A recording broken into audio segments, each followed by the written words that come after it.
La ingestión diaria de fibra proporciona muchos efectos beneficiosos en el organismo, contribuye al mantenimiento de la salud y previene la aparición de distintas enfermedades.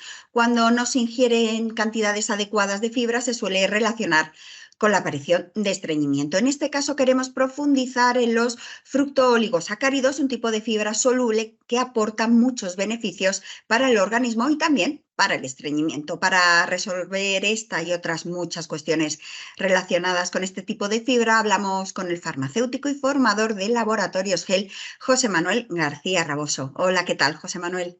¿Qué tal, Laura? Buenos días. ¿Qué son los fructooligosacáridos? Bueno, pues los fructooligosacáridos son fibra.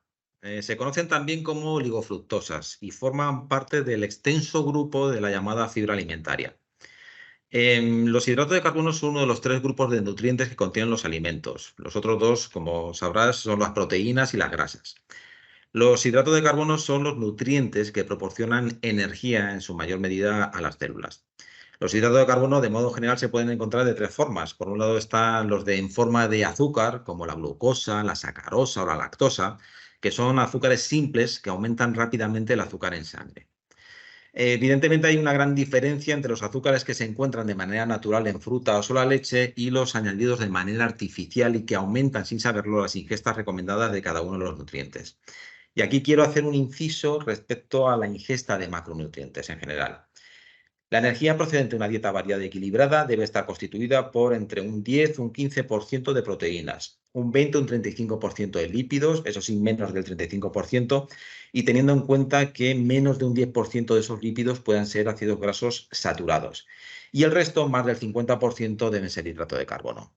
Eso sí, como decía, hay que tener muy presente el origen de esos macronutrientes, porque se pueden estar consumiendo estas proporciones, pero si los carbohidratos, por ejemplo, proceden de azúcares añadidos, pues la dieta puede ser equilibrada, pero no saludable.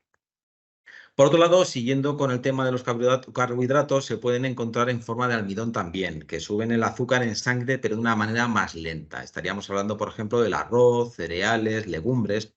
Y por último tenemos la fibra, la cual enlentece la absorción de azúcar. Son los llamados azúcares complejos.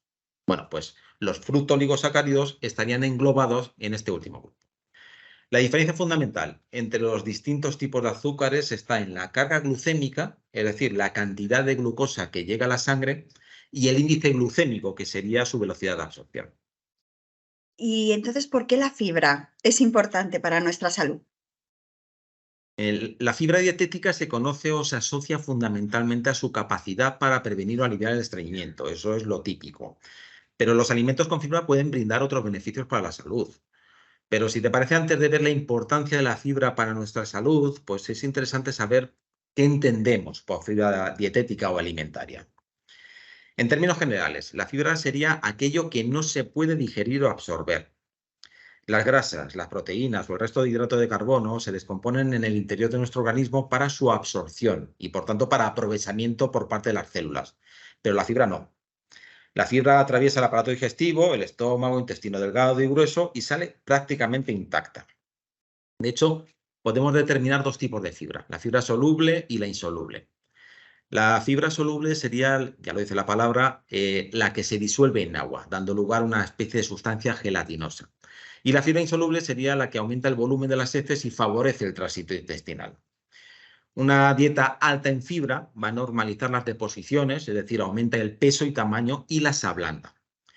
Está claro que una materia fecal voluminosa pues, va a ser más fácil de evacuar. Imaginemos el caso contrario, es decir, unas heces acuosas. Bueno, pues la fibra puede que absorba ese agua y favorecerá también el aumento de volumen de estas. Por lo tanto, ayuda a mantener la salud intestinal. Se evita el desarrollo de hemorroides, diverticulitis y menor riesgo de padecer cáncer colorectal. También reduce los niveles de colesterol, ya que la fibra lo que hace es ayudar a reducir los niveles de colesterol en sangre, el del colesterol malo. Incluso hay estudios que demuestran que una dieta rica en fibra aporta beneficios para la salud cardíaca, reduce la presión arterial y la inflamación de base. Controla también los niveles de azúcar en sangre, concretamente la fibra soluble, la cual enlentece la absorción, como decía antes, de azúcar y mejora los niveles de esta en la sangre. Como consecuencia, bueno, pues puede reducir el riesgo de desarrollar diabetes. En definitiva, y suelo insistir mucho en esto, hay tres pilares básicos para una salud general buena. ejercicio, buen descanso y una dieta variada y equilibrada con aporte importante de fibra. La fibra, súper importante, pero ¿cuánta fibra hay que tomar? Porque yo no sé si a lo mejor un exceso de fibra pues puede resultar incluso hasta malo para nuestro organismo. Tranquila, porque el consumo estimado de fibra alimentaria en la población española, al igual que en otras sociedades desarrolladas, suele ser inferior a lo recomendado. Aquí sí que me gustaría hacer una pequeña distinción entre necesidad y requerimiento nutricional. Es una diferencia sutil, pero que nos ayuda a comprender lo que cada persona a título individual necesita. Mira, necesidad nutricional es la cantidad de un nutriente que cada persona necesita para evitar la aparición de una patología. Y requerimiento es la cantidad de nutriente que cada persona necesita ingerir para evitar la aparición de una patología. A priori, a que parece que he dicho lo mismo dos veces. Bueno, pues la clave está en la palabra ingerir. Es decir, partiendo de la base de que una necesidad es la cantidad de un nutriente que el organismo necesita para evitar una patología, el requerimiento sería la cantidad que hay que consumir, en la mayoría de los casos suele ser superior para que el organismo le llegue lo que realmente necesita. Es decir, hay situaciones en las que no se absorbe todo el nutriente que se consume. Y en ese sentido, cada persona es un mundo y va a variar según qué persona. En términos generales, se recurre siempre a la ingesta recomendada en lugar de la necesaria. Y en ese sentido, pues existen por ahí diferentes tablas que incluso diferencian el consumo de fibra entre hombres y mujeres, la edad, que suele oscilar entre 20 y 40 gramos. Vale. Para obtener efectos beneficiosos sobre la función intestinal, se recomienda una ingesta de fibra en adultos superior a 25 gramos al día, una cantidad bastante superior, como decía antes, de lo que muestran las encuestas sobre lo que realmente consume la población española. Además, es aconsejable que un 30% de esa fibra ingerida sea soluble, es decir, debería existir una relación entre fibra soluble e insoluble del orden de 1 a 3. La mayoría de los expertos coinciden en la conveniencia de aumentar el consumo de fibra alimentaria aportando más productos vegetales a la dieta o mediante suplementos. Te propongo, por ejemplo, pues mira, tomar 2 o 3 raciones al día de verduras, 2 o 3 raciones al día de fruta entera, nunca en zumo, 4 o 6 raciones al día de cereales en forma de pan, arroz, pasta, preferiblemente integrales, o tubérculos como la patata, y 3 o 4 raciones a la semana de legumbres. Ahora bien, por encima de 50 gramos diarios se considera un consumo excesivo de fibra que puede tener efectos no deseados en el organismo. Por un lado estarían las flatulencias, dolor y distensión abdominal, que no son nada agradables y además pueden afectar a la calidad de vida. Y por otro lado, comporta otros problemas como la reducción en la absorción de ciertos minerales, como el calcio, el hierro o el zinc. Y esto se debe a los fitatos que contiene la fibra y que pueden dar lugar a compuestos insolubles con estos minerales y que lógicamente pues, va a dificultar esa biodisponibilidad. ¿Dónde encontramos, qué alimentos tenemos esos fructooligosacáridos? En estado natural, los fructooligosacáridos se concentran en diversos vegetales, como el trigo, la cebada, la alcachofa, el plátano, el espárrago, el ajo, la cebolla. En circunstancias en las que la dieta habitual sea baja en fibra, sí que es recomendable incorporar de manera progresiva este tipo de alimentos porque la tolerancia puede ser o no adecuada. Quiero decir, como decía en la anterior pregunta, que el hecho de que este tipo de fibra se caracterice por la fermentación es más que probable que la distensión abdominal, el acúmulo de gases y malestar digestivo sean síntomas que acompañen al consumo de este tipo de alimentos, como digo, de manera habitual. No obstante, este tipo de síntomas normales con el consumo de fibra suelen desaparecer a los pocos días. En caso de que persistan en el tiempo, será preciso valorar la conveniencia o no de su consumo. Por otro lado, cabe destacar que en el mercado existen suplementos alimenticios que contienen fructooligosacáridos en su composición y que se pueden incorporar como complemento a una dieta variada y equilibrada, siempre en caso necesario. Vale, quiero ahora que me remarques esos hábitos saludables, además, evidentemente, de la dieta, ¿qué podemos hacer para mejorar nuestra microbiota intestinal? Pues sí, la microbiota es parte muy importante de una buena salud intestinal en particular, pero también del organismo en general. Y hay factores en los que no podemos influir, como la genética, la edad o el tipo de parto, pero en otros sí. Y como bien dices, una dieta variada y equilibrada es una de las prioridades para que nuestra microbiota esté en perfectas condiciones y cumpla con sus funciones, que son muchas. Ya he adelantado algo en algunas de las preguntas que me has hecho, pero para evitar una disbiosis, que sería esa alteración de la microbiota, por diferentes circunstancias, Pues lo que podemos hacer por la microbiota es, por ejemplo, pues beber suficiente agua, ya que una hidratación adecuada garantiza una absorción adecuada de nutrientes que servirán precisamente como alimento a esas bacterias de la microbiota.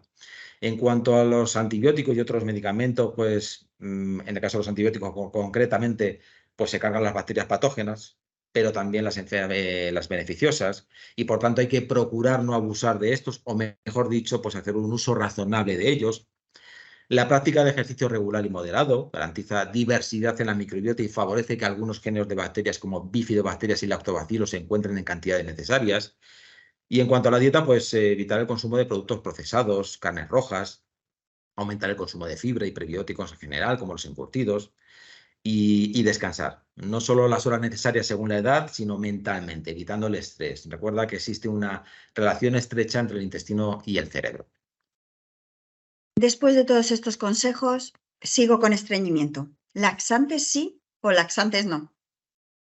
A ver, se considera estreñimiento cuando la frecuencia en las deposiciones se reduce con respecto a lo normal para cada persona. Implica la realización de un esfuerzo excesivo y las heces suelen ser duras.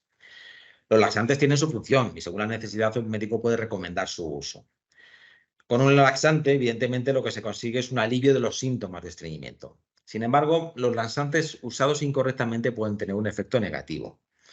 A priori, un laxante está contraindicado en embarazadas, diabéticos, personas con afecciones renales y ancianos. Sí, ancianos, a pesar de que se trata de un perfil de edad que es el que más se queja del tema de estreñimiento. Podemos decir que hay varios tipos de laxantes, los osmóticos, que serían los que retienen agua en el lumen intestinal, los lubricantes, que al lubricar las heces facilitan su tránsito intestinal, los formadores de masa, que retienen el agua aumentando el volumen de las heces, y los estimulantes, que son los que estimulan directamente las paredes del intestino. Bueno, pues el abuso y uso de los laxantes pueden plantear efectos secundarios. Personalmente, no soy partidario del uso habitual de los laxantes. Soy consciente de que son eficaces y cumplen con su función en ocasiones concretas, pero no debe ser considerado como el recurso de primera elección para poder ir al baño, ya que las desventajas a medio y largo plazo son mayores que las ventajas. Me gustaría tener especial atención a las personas mayores, que suelen obsesionarse con la necesidad de acudir al baño todos los días y si pasan 1 o 2 días sin acudir, piensan que están estreñidos y que necesitan el recurso del laxante. A ver, a esas edades es muy probable que la motilidad no sea la misma que la de un joven, pero es que abusando de los laxantes lo que se consigue es que el colon se haga vago y que necesite siempre el estímulo de un laxante para poder realizar sus movimientos peristálticos.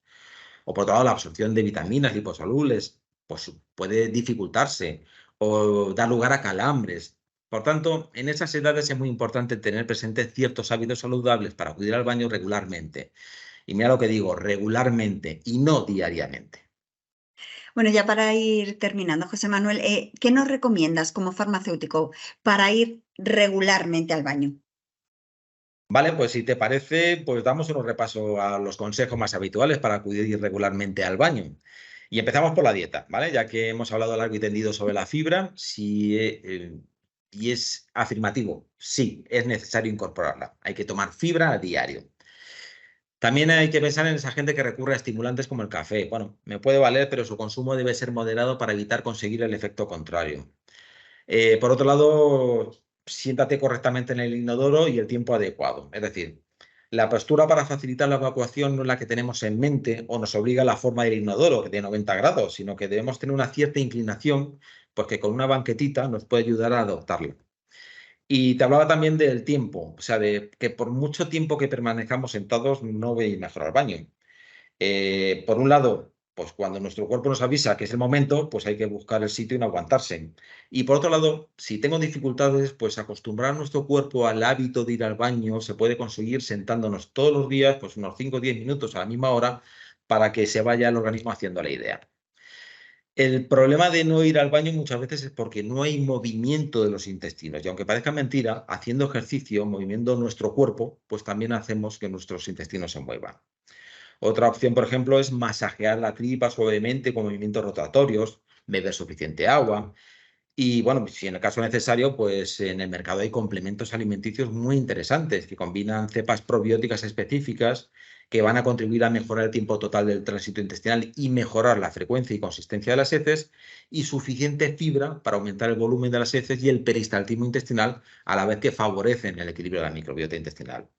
Factor que es muy importante, como hemos hablado, para la salud en general y la digestiva en particular.